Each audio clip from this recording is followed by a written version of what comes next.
Hey guys, Kane here, and in this video we're gonna talk about the most crucial mistakes that a lot of people can do while playing the game.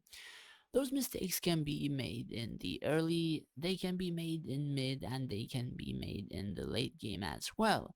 So whether or not you're doing these mistakes, you may also watch and find out. So first things first, we're going to talk about the Linari. So the thing about Linari is there are a ton of ways of how you can spend it in the version of like shop, which is not very advised, in the versions of like hero boxes and other boxes and events and stuff like that. And also quite a lot of other things like resetting and many other things. So the thing about Linari is the further this game is going, you are receiving a bit more of the Linari, and you're kind of more able to save it up faster for specific things, which can make your account quite a bit better. Which can be in the version of like true prisms on of heroes or on heroes, which can be also something like a specific dragon ability for dragons, like those special rage abilities, or it can be skins for heroes, but that is not really that advised for very early type players in the early and perhaps to like the mid type meta. And what I see a lot of players are doing is they don't even save the Linari for particular events or things. And even if they save like 2,000, 3,000, 10,000, they just go onto the boxes here and spend most of their Linari on heroes or lucky wheel and they get free call. If they're lucky, then yeah, like kudos to those guys. They have been lucky, they got something good, and they can be happy. However, that happiness happens in a 0.2% chance. Like, even I was lucky to pull a Purgatory Demon with a free pull, and other people are required $400 for it. So, luck has to be involved in that aspect. And if you spend like 10,000 Linari and you're not lucky, that is like a lot of stuff or a lot of currency that you just threw away, while some other people save them and will be getting something good as a guaranteed reward, with a chance on the side to get a lot more in terms of like rare prison boxes or pulling another dragon ability or the main ability, and then getting the box of the guaranteed skill as well. So, for example, if you're pulling even dragon abilities, you will be able to get, I think, at least one or two from the event as well. So, again, do keep that in mind. And I've had a friend who has quit the game, and I do believe I mentioned her in my previous videos. She was called Insanity, and in one true Prism event of like the Golden Game Board, she got literally 5 or 6 true Prisms. Like 5 or 6. Like, god damn. Like, one of those true Prisms is costing like 23,000 Linari, or being lucky. So, for her as like a free to play or a small spender to get 5 or 6 on one event, like frick, man. And that is kind of like the thing. Like, if you don't save that amount of Linari and you don't go for the guaranteed rewards, you will not be able to play more, and you will not be able to have chances of even being lucky on the side of getting those guaranteed rewards as well. So do keep that in mind. That is one thing. The other thing is spending the Nari on heroes. Now, a lot of people do spend them on heroes, and it is not very that efficient. Now, you're getting the Soulbit currency, I think 9 per day. That's 5 from Valor, 8 or 9. And then you get 4 from the daily, I think this one, yeah. So 9 per day.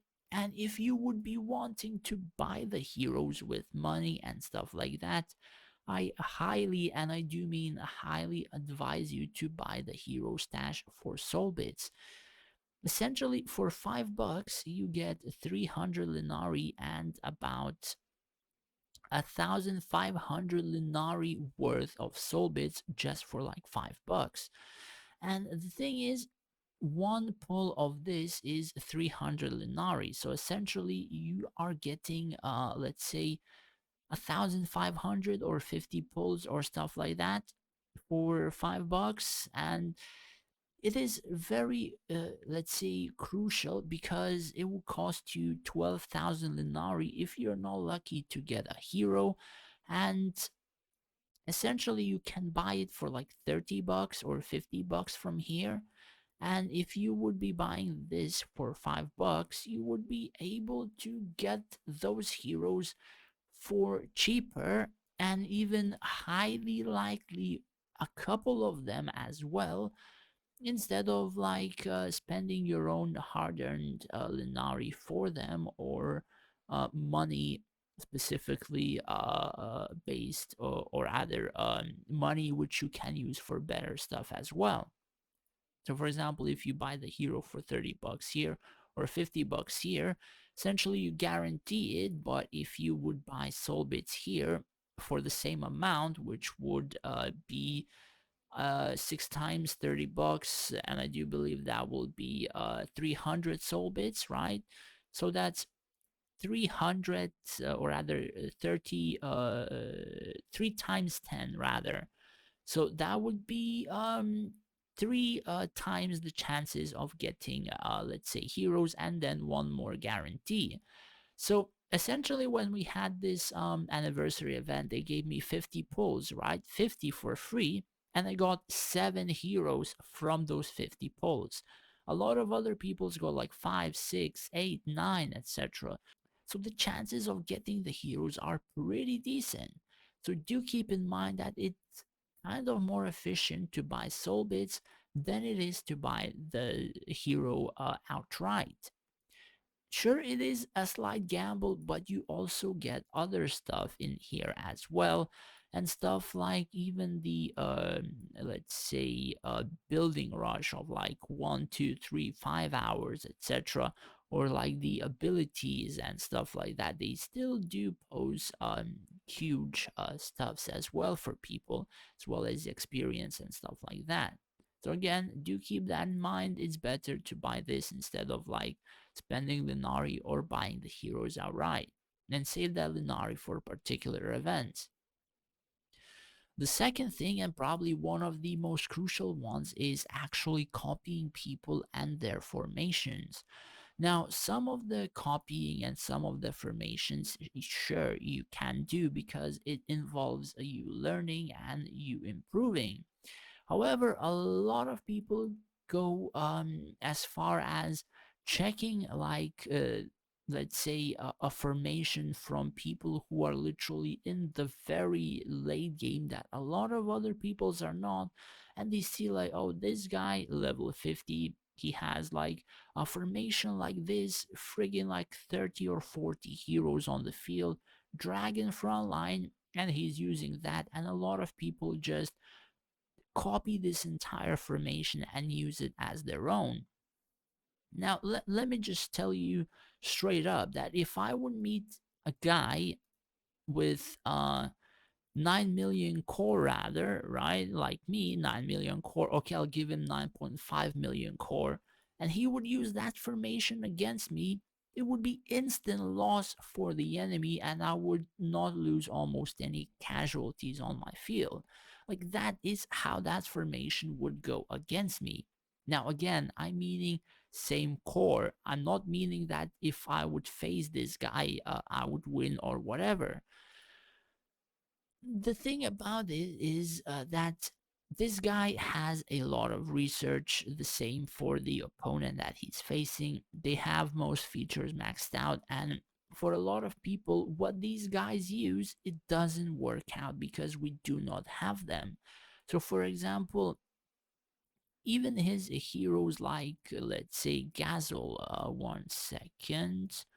right? Even like heroes as Gazel, his equipment is based on him stacking magic, him stacking stamina and command, as well as the artifact, which would make the hero survive longer, and also maxed out potential as well. Like there is a lot of things that this person is investing on, and a regular player will not be able to actually copy paste the majority of what this person has. So if you would be looking into other people and trying to get information and help and stuff like that, so the first thing that you should do is you go on to the hero, right? So for example, Balrog, we check what he has and you check his equipment, and he has like a trinket band of bishop. He has flawless heart of darkness, which these I think are one of the better ones of the possibility or possible trinkets or stuff like that. He has a proper artifact on Balrog, and the prism is up to the choice of the person. Now, equipment, I suppose this is okay, perhaps can be better, perhaps not. The equipment, I do think it's pretty average or okay. Insane stats for Balrog, as far as I'm aware. I think the highest I've seen was like 60 million gladiators. This one is friggin' 140. Goddamn. So, for example, if he's placing this gladiator front line, highly likely, like, this single gladiator would be able to tank my entire field, and questionable if he wouldn't kill it by himself as well.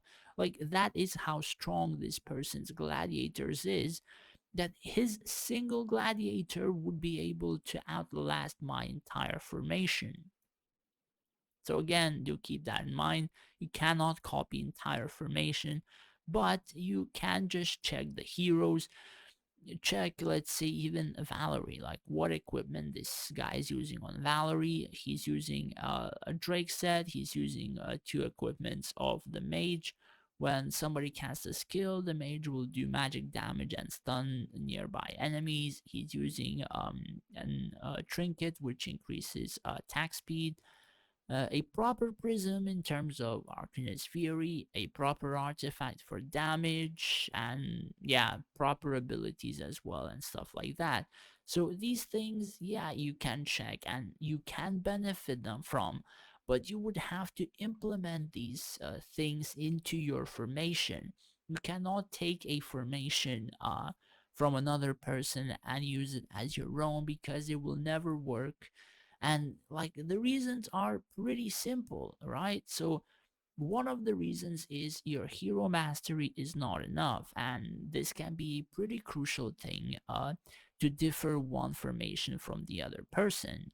And like quite a lot of those late game people have even these mini circles completely maxed. So while you're still working on getting to Arcane 10, Rage 10, or etc., most of these guys are already finishing all of their circles in the hero mastery, and even those basic stats of the circles, they do mean quite a lot. So the other thing in the version of why you cannot use it is like the reliquary as well. Like a lot of the people will have different reliquaries, like different buffs and bonuses. So for example, I was testing out this healing with the earth and vitality, right? I thought, damn, man, like entire field healing for 1.5%. Like that is overpowered. Like that's like 45% total healing. And this was like total garbage on my field. Like my own field in general. Like this can probably be good on some other races or factions or etc, but the earthen shield for me, when the health is above 70%, damage taken is reduced. Like, if you have a very beefy front line, like this makes the front line even more beefier as well. So it really just depends on so many things that people just cannot outright copy paste formations. So pretty much this is the mistake a lot of people are doing. I've seen a lot of people just do one formation of their own, they lose, they copy paste someone else's formation, and then they just lose a lot harder and quit the game. You have to make your formation from ground up. You have to know what weakness you have, and you have to build around it, and you have to either reduce that weakness because you're still gonna have them, or you're gonna have to build a very huge power side that even if you would have a weakness, that huge power side would actually be able to how can I say, the best defense is an even better offense, rather. So if your defense is pretty bad, then you would have to have an even better offense, so it would kind of nullify the weakness that you may have, or vice versa, right? Because a dead enemy would do no damage, if you get what I'm saying. So the next thing I would like to talk about is the groups of people. So the thing about the groups of people, it can be in the version of a lot of things. It can be what community you're part of, like drama in the realm or the server, the rewards. What are you getting from being part of the community, right? And there are quite a few communities on each realm, be it international or be it Chinese communities as well, right? Because many of the servers will always have Chinese players.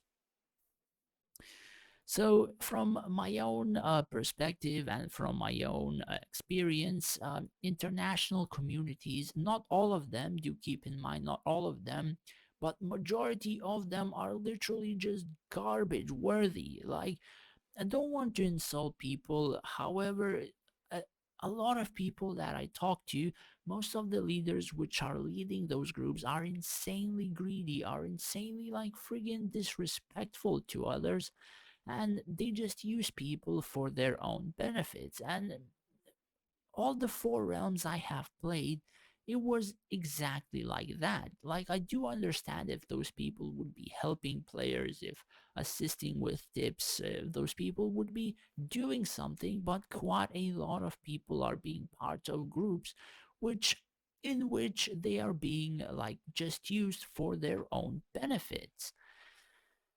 So this tip will be like, you have to realize or kind of look into what group you have and then make your decision. Because basically, if you're part of a group, depending on your realm, depending on your power, depending on your server, and all those things combined, if you are one of the weaker players, then you would be able to ask the higher players for help, and essentially they would be able to give you troops for, let's say, even the Void Mirror, right? However, you have to ask people in a particular way. Now, I know a lot of people are like, saying like, this guy is a higher core power, so he must give you the army. The thing is, you should not demand army from another person.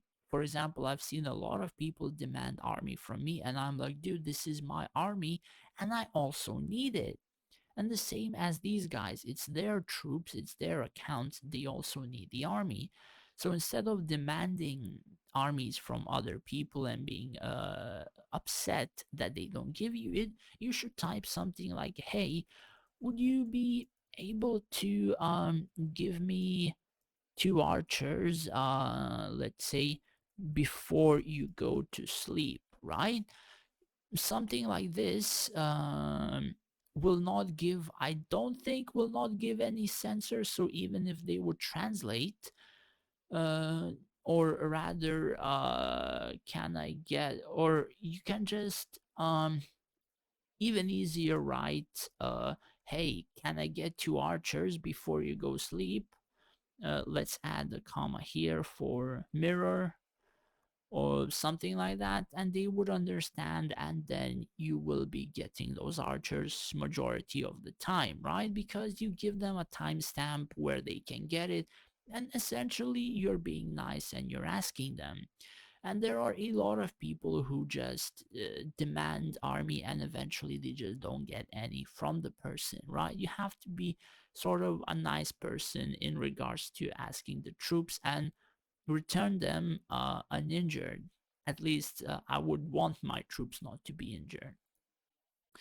The other thing is, what benefits are you getting from that group? So, be it advice, be it being part of a very good, strong, competitive community, all that kind of stuff. You're able to grow in peace and like all of the things combined. And for example, I am part of a Chinese community currently. And the thing about this community is that I'm not even asking them for the rewards in the versions of like the Emperor boxes, right?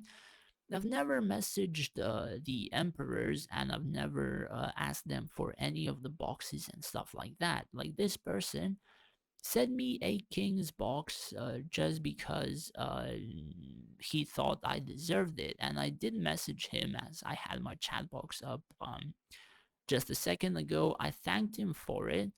And I told him that he didn't need to. And he just said, I am a good friend and I deserve that. And the thing is, the way I play the game is if people need help and they ask me for tips, I also help them in the version of like checking their replay, telling what they're doing wrong, giving them advice what they can improve or save Linari for, or stuff like that. Or in some cases, we're even helping other people for events in the version of like city destruction and etc.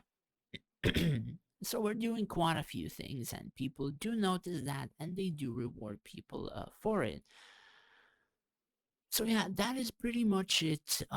Depending which group you're part of. Now, I'm not saying that every Chinese group is gonna be like this, and I'm not saying that every international group is going to be as much as I said. I have an international community on my server, and I personally am going to be sending them to Capital on a daily basis. And essentially, the reason for that is we've had a lot of difficulties with people who are still in sight. Currently, those people are not in the realm, but whenever they return. So the thing is, they've always annoyed me whenever I was playing this game. Like they were uh, taking my name, my ID, and reporting me to support with out of context messages, so I would get muted or banned or whatever. They tried to tarnish my name in cross server chats. They literally lied to people who are even playing with me, even though they were lying even to their own friends, which they were playing with, and those people didn't even believe me. They are not kind of playing as a team because like the thing is the leader of their group was like unflagging 2 or 3 times on Imperium War, and people were unflagging like 10 or 20 times fighting us, and that guy even took a king's box. Like, dude, how fucking greedy can those guys be? But that is not the reason why I'm sending them to Capital. I tried talking with them and tried to tell them many times, just get your members off my arse and let me just play my events in peace, right? I mean, if those people, let's say, rank higher than me, they perform better, that's good. Like, that guy is competitive and it adds like a sort of fun in the game or competitiveness. However, they have some people which literally just screw me over in some events and make me lose them. So, for example, I would be farming golems, some guy would be routing me, I would be farming like City Clash or whatever. Some guy would just come up and intentionally destroy my, let's say, character or route me or alts or whatever. Like, instead of actually trying to message me and ask me if they could get like some help or whatever, they would screw my chances in winning something even though I like did nothing to them. So essentially I want them either out of my realm or they would have to kind of suffer in being with me. So the thing is, like, I am still a player even though I make the videos, right? So I'm not like a YouTuber which is kind to everyone, which is like advertising his videos to everyone and stuff like that. I'm not advertising my videos in Discord, not advertising my videos in PMs or group chats or whatever. So the fact that my videos are growing and they're growing on their own because people are watching them and learning something from them, I'm happy, but as well, people need to understand I'm also a player. And if you tick off a player, especially as competitive as me, like I am going to send people to capital even if they are unhappy about it. So essentially, I'm going to keep doing that until they stop annoying me. And it's kind of sad it had to be this way because a lot of innocent people are being hit just because some dicks are trying to ruin my day. So, pretty much it that is about the groups. And the last thing which I want to talk about is probably one of the more simpler things in the version of special utility boxes like custom utility chest. Now you get these from a lot of events and a huge variety of events, and what you pick from these boxes can have a crucial growth on your account. So the thing is, quite a lot of people are suggesting you to always pick up these draconic dusts, right?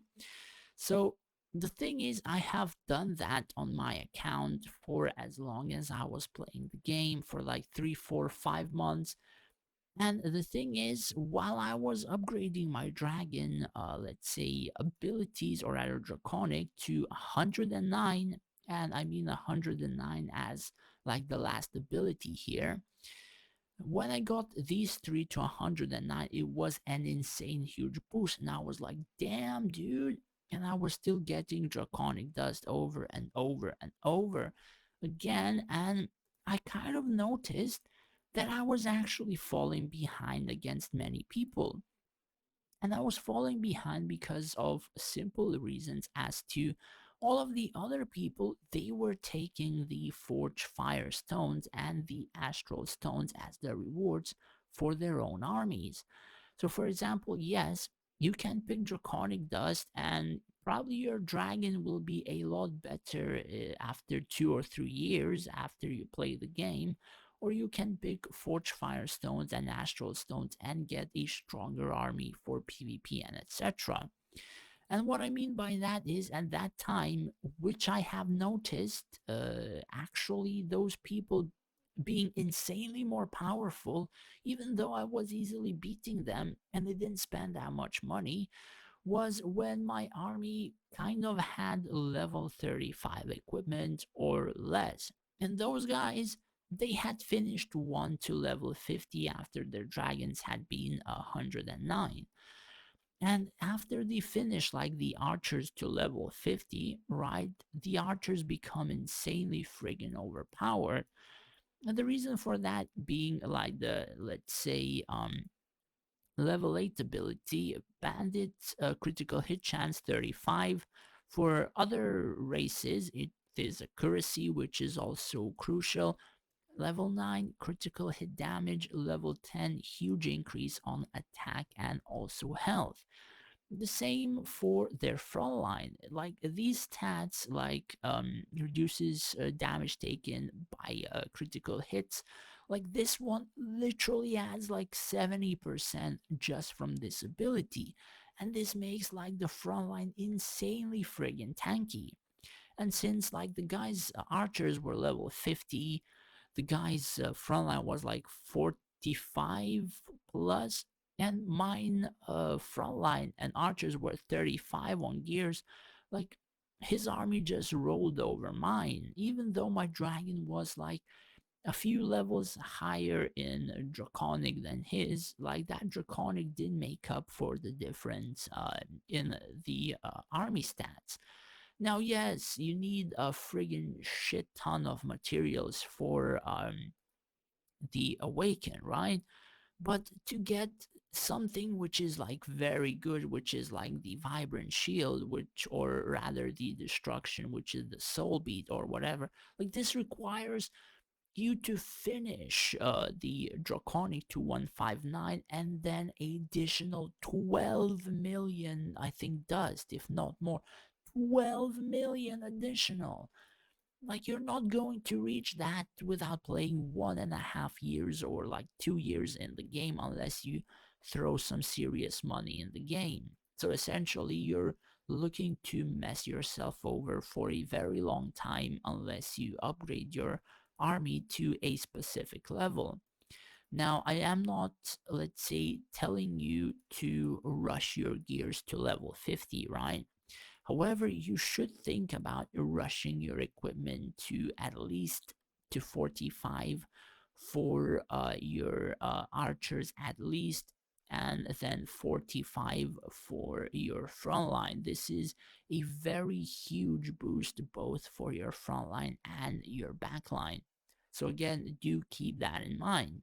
And the rest of this can just grow by themselves. Like, both of these on the front line and archers are very, very, very crucial. And I do mean very.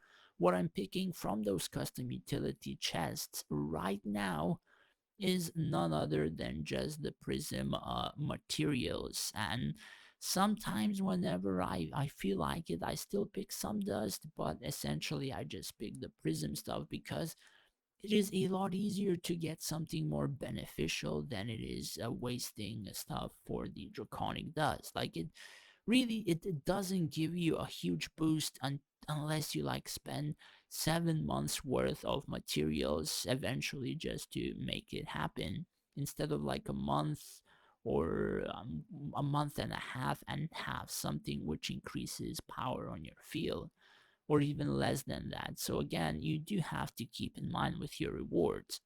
Anyways, that's pretty much it for the video. I kind of covered the most, let's say, crucial mistakes that people can do.